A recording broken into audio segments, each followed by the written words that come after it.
Welcome to the Deep Dive Books channel, where we hope you find something valuable every day. This is the final lecture from Corey Keyes' book, Languishing. Keyes outlines 5 paths from languishing to flourishing. We have already discussed growing through adversity, building good social connections, and spiritual life. Here, we will talk about the purpose of life and play. We have previously covered these 2 topics, especially the relationship between life purpose and goals, when discussing Hitendra Wadhwa's Inner Mastery, Outer Impact. There seems to be a contradiction here. If you have a purpose in life, you likely don't want to be mediocre.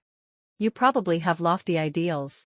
But if you have such ideals, how can you find time to play? A good outlook on life needs to resolve this issue. How can you be neither mediocre nor rigid? The secret is that your life purpose cannot be solely for yourself. This creates another paradox. If you want to have a rich and prosperous life, you cannot live your life just for yourself. For example, consider a young scientist. Many people pursue scientific research for personal achievement. During your PhD, your main goal is to publish a strong paper. Once your research is on track, you hope to secure funding and earn a professorship. The next goal might be to build a high-level lab, win awards, and eventually become a dean. You always have a clear goal in sight, thinking achieving it will bring happiness. But once you achieve it, a higher goal appears. You feel you cannot pause, sacrificing leisure, and even family time to keep pushing forward, fearing falling behind others. And then, suddenly, you see a younger colleague surpass you. If you reflect, before starting this journey, you probably wouldn't want this kind of life. It turns you into a machine chasing goals. The key is that goals are externally driven. You are like a donkey, following a carrot, too passive. This is why you need a purpose. A purpose is internally driven. A purpose doesn't require external validation. For example, your purpose could be, I want to explore the secrets of cancer, and help humanity conquer it. This makes things much easier. Any small progress can be seen as a contribution to the fight against cancer. When others make breakthroughs, you feel happy too.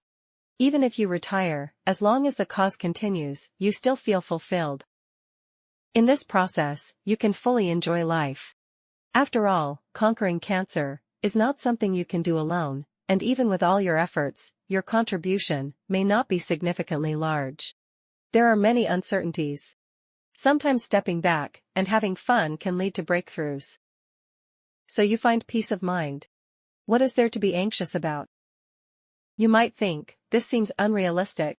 Most people don't think this way. This is true. People's attitudes toward work can be categorized into 3 types. One type views work as a job.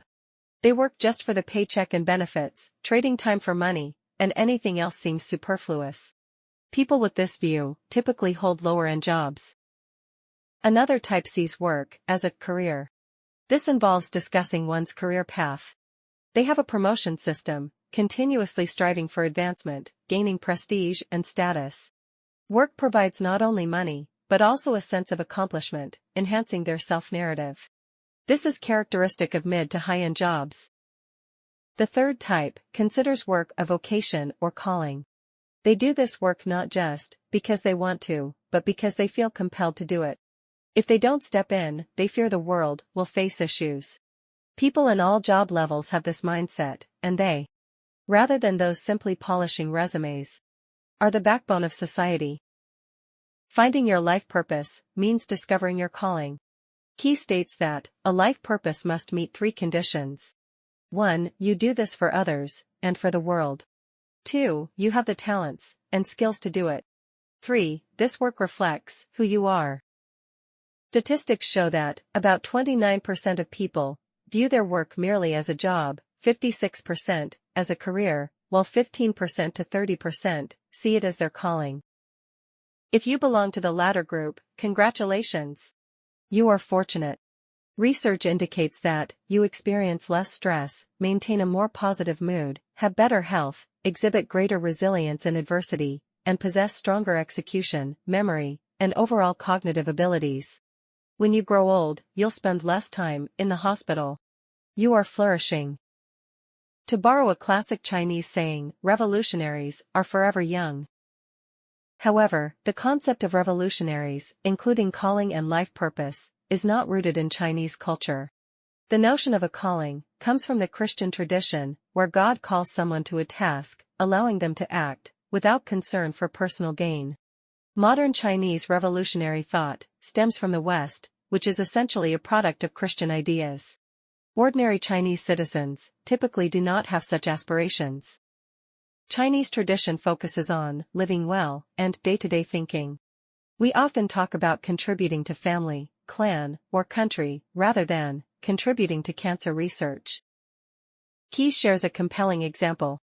He had a female student, named Carrie, who grew up in a middle-class family, with parental expectations, like becoming a dentist, and living a stable life near home. After studying sociology with Keyes, Carrie developed her own thoughts. As graduation approached, Carrie faced two study abroad opportunities. One was to study child psychology in Ireland, a suitable field with good job prospects that her family would appreciate. The other was to study Buddhism in India. Drawn by Keyes' discussions on Buddhism, Carrie was intrigued and asked for his opinion. Keyes, cautious about making such a radical decision for her, encouraged her to choose for herself. Ultimately, Carrie went to India. This unusual decision changed her life trajectory. Of course, she didn't become a monk. She studied for a time before returning to the US to continue her academic career, and she is now writing a book. I wonder if a Chinese parent could accept their child going to India to study Buddhism. From a mediocre perspective, it seems reckless. But from a personal growth viewpoint, it is a very sound choice.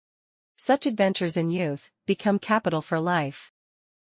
On one hand, this reflects your willingness to break free. On the other hand, it highlights the essential difference between day-to-day thinking and calling thinking. Day-to-day thinking treats the world like an examination system, where the criteria are predetermined, and you achieve benefits based on your performance. This mindset only considers the difficulty of tasks and the rewards involved. For instance, if Chinese parents think about letting their children study medicine, they often focus on the difficulty of the studies, the exhausting work, long hours, income, job stability, and social status. All relating to difficulty and rewards. Few would discuss what contributions their child could make to society through medicine.